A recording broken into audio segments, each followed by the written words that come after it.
Welcome back inside the Now Morning Show. We head across to Tobago as we check in with the Tobago Business Chamber on the election results for 2025. Let me welcome the chairman, Mr. Martin George. Good morning to you, sir. Yeah, hi, good morning to you and good morning to all the folks at TTT this morning and good morning Trinidad and Tobago. How are you doing this morning, Mr. George? Excellent. And on behalf of the Tobago Business Chamber, we wish to offer our congratulations to the new government. We wish to offer our congratulations to the UNC and the coalition for the victory yesterday. And we of the Tobago Business Chamber, we always work with whichever government is in power, and we, pledge our commitment similarly to work along with them for the betterment of Tobago. Now, we see the Tobago People's Party yesterday taking home that victory according to the preliminary results in Tobago, both seats. How does the Chamber feel about that, and what are we looking forward to getting in terms of representation from the Tobago People's Party? Well, the two previous representatives had been there for 10 years. So I guess in some way, the people of Tobago, the electorate, have signaled that they wished to see some change. And I mean, at the end of the day, change is not necessarily, something bad. It can be something good. You can have fresh ideas, fresh perspectives, fresh voices to advocate for and on behalf of the people of Tobago. But, let's understand that it's not just limited to the two representatives alone. We need an all of Tobago approach to this, in the sense that everybody needs to play their part. The private sector needs to play their part. The THA needs to play their part. The public service sector in Tobago needs to play their part, because if we are to lift Tobago to a higher and better place, then it has to be all hands on deck. Fully agreed. And if it is we are to lift Tobago to a higher place, what does that look like from your perspective? Well, the thing is, first of all, we would want to see immediately addressed the repeal of the Foreign Investment Act. So that's one of the first things we would be seeking to have a meeting with the new government on, because we have been at the forefront of the lobby for that. And, it just makes practical sense if you think of it. We are in a foreign exchange crisis in Trinidad and Tobago. There's no other way to cut it, slice it, or dice it. We are in a forex crisis. Business persons are crying out. Ordinary people who have to go abroad for, a medical procedure, an operation, sometimes a life-saving, operation, they cannot get access to foreign exchange in order to do so.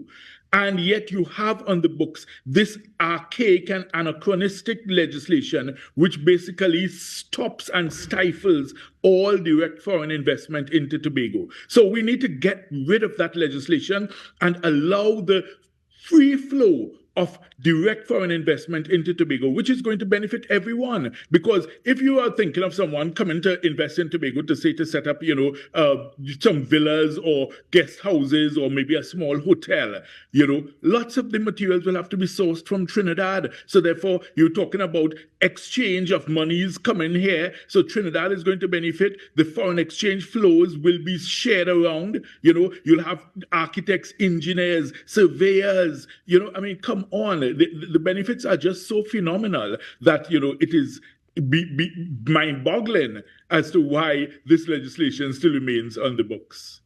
All right, so that's one aspect of things that you would like to see changed. One of the conversations that's one aspect. Now, the next thing is that we need to see a mass improvement in terms of the numbers of our hotel room stock. Right? So therefore, you must have some major brand name hotels coming to Tobago. So in other words, we must start that conversation and have that discussion with the major brand names. And, in this regard, I have always cautioned people, let's not limit our vision or our perspective only to the Sandals group. Yes, It would be great if they were to, make a proper arrangement and a proper, agreement to put their hotels in Tobago, but they're not the only ones. You have the Marriott Group, the Hyatt Group, you have, so many other major brand name hotels, the Sonesta Group out of Spain, the Rui Group out of Spain. You have so many major, groups that can do it.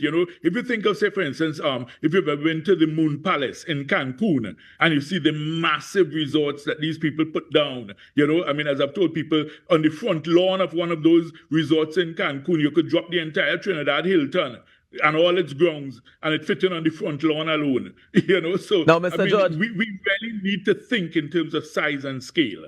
right, and I love that you brought that part up, because how do you think those investments and those hotels coming to, or those chains coming to Tobago, what do you see as the benefits to Tobago of it versus, because I can say that in some of those establishments you talk about, like for example in Cancun, some people go straight to the resort, they never leave the resort for the entire time that they're there, they never get a chance to see any aspect of Mexico, experience the actual country, they only go to the resort, they experience the resort in a cocoon almost, and then they leave the country. How do you think those sorts of resorts would affect Trinidad but Tobago? Right. So in that sense, what you do, you make the relevant arrangements before you sign the dotted line. In other words, like for instance, I have seen in some of those same resorts where they make arrangements. So say for instance, okay, let's see how you can get the locals involved. Okay, so they will say, all right, we need 300 pounds of watermelon, every week. Right? Do you have a watermelon supplier? Do you have somebody locally who can provide that? We need, 200 pounds of melangen. We need bhaji. We need okra. If you understand me. So there are many ways that locals can get involved. But of course, as I say, this has to be part of the official agreement from the start. Then I've also seen that in some instances, they allow like certain spaces or areas within the hotels for local artisans, local craftsmen to come in. So you display your artwork, you display, all your chains, your beads, your whatever, you've designed, and you are now able to get the attention of the guests. And then, of course, there are some of these hotels which actually make arrangements with tour operators locally. And they will say, well, okay, look, we'll advertise your services, your tours, and we let our guests know that, okay, if they want to go on your tour, they meet at the front lobby, that kind of thing. So therefore, it now is officially part of the range of things that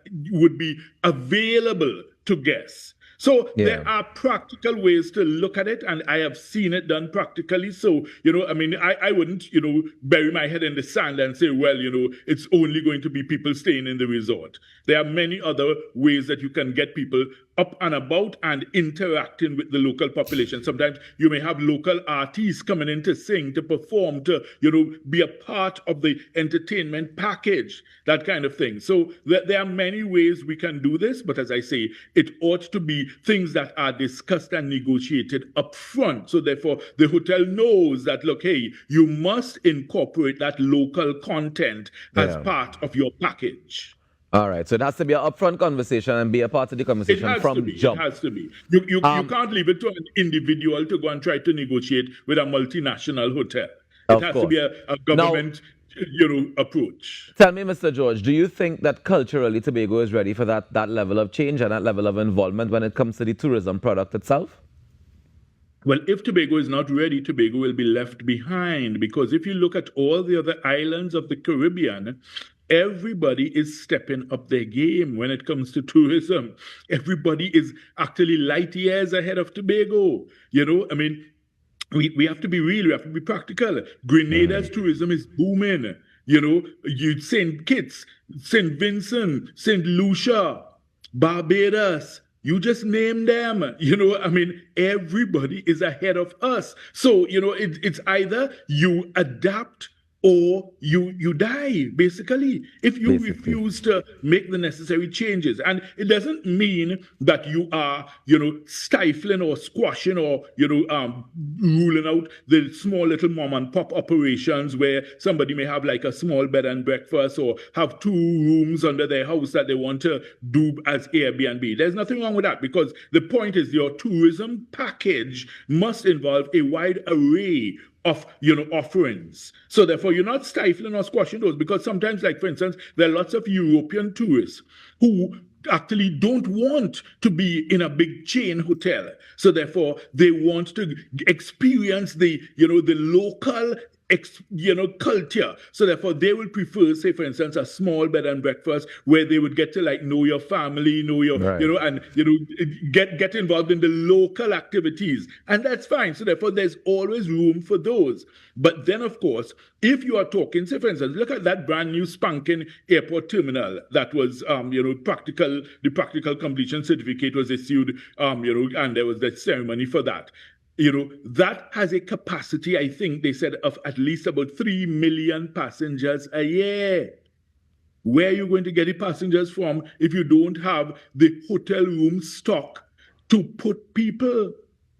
And then the hotel room stock is what brings the airlines and the airlift. So it all goes hand in hand. So we can't, have that narrow tunnel vision to say, well, we don't want any big brand name hotels. We don't want any big chain hotels. We want the little small operations, under somebody's house. That is not going to bring any airlift or any airlines, and it's not going to bring the kind of passenger flow that is necessary if you are to build up a proper tourism product.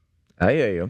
All right, Mr. George, I want to switch gears a little bit and ask, now that the TPP control the Tobago House of Assembly and they have representatives in the central government. They were in control of the Tobago House of Assembly before, yes. Right, but now that they've added to that and now also have representation in the central government, do you think the conversation of autonomy is back on the table or will be back on the table?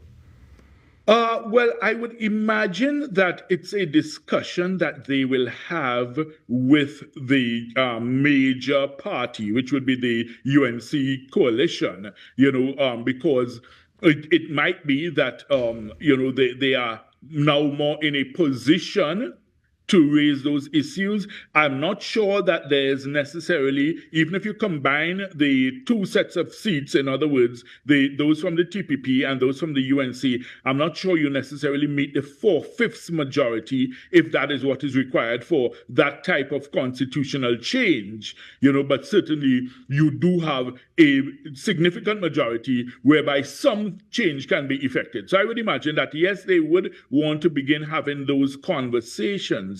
Although I would say that I have always cautioned Tobago, in terms of this fascination with autonomy, and I have said repeatedly, and I will use your forum to say it again, because I think it's important that the message get across. What is more important for Tobago is to be able to establish financial autonomy and financial independence, rather than, just harping on this idea of, well, I want to be on my own. And, I give a very simple and practical example of it. When you're young and you're a young man growing up in your parents' home, you are dependent on them for food, clothes, shelter, that kind of thing, right? When you become a man and you are working and earning your own monies, if you decide, well, look, you want to go and rent somewhere else, you want to exercise your, let's call it, autonomy. If you are earning your own money, you don't necessarily have to get permission or to seek begging your parents, well, mommy, daddy, please let me go and rent somewhere. No, you may be able to take a decision and say, hey, folks, listen, I am earning my own money and I think it's time I step out on my own. I'm going to rent somewhere, because you have your own money. But if you don't have that financial independence, you are always begging and pleading, and that's why this autonomy issue has not been resolved. If Tobago had its own financial independence, it wouldn't necessarily have to become begging each time, oh, please give me autonomy. So therefore, I think that the focus is utterly misguided. And I say this with the greatest of respect. I think that we ought to really be looking at building our resilience in terms of our financial strength, our financial earnings.